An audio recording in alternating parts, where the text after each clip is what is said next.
সংসদে সংসদে সংসদে টিপু ভাই ভয় নাই রাজপথ চালি নাই টিপু ভাইয়ের কিছু হলে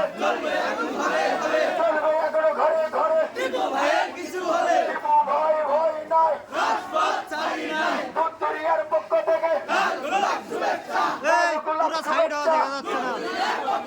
জাতির ভাইয়ের পক্ষ থেকে লাল গোলাপ শুভেচ্ছা উবাদুল ভাইয়ের পক্ষ থেকে লাল গোলাপ শুভেচ্ছা টিপু ভাই ভয় নাই রাজপথ ছাড়ি নাই টিপু ভাই এগিয়ে চলো এশিয়ার সৈনিক আছে সৈনিক আছে এশিয়ার সৈনিক এখন লড়াই করো আমরা এশিয়ার সেনা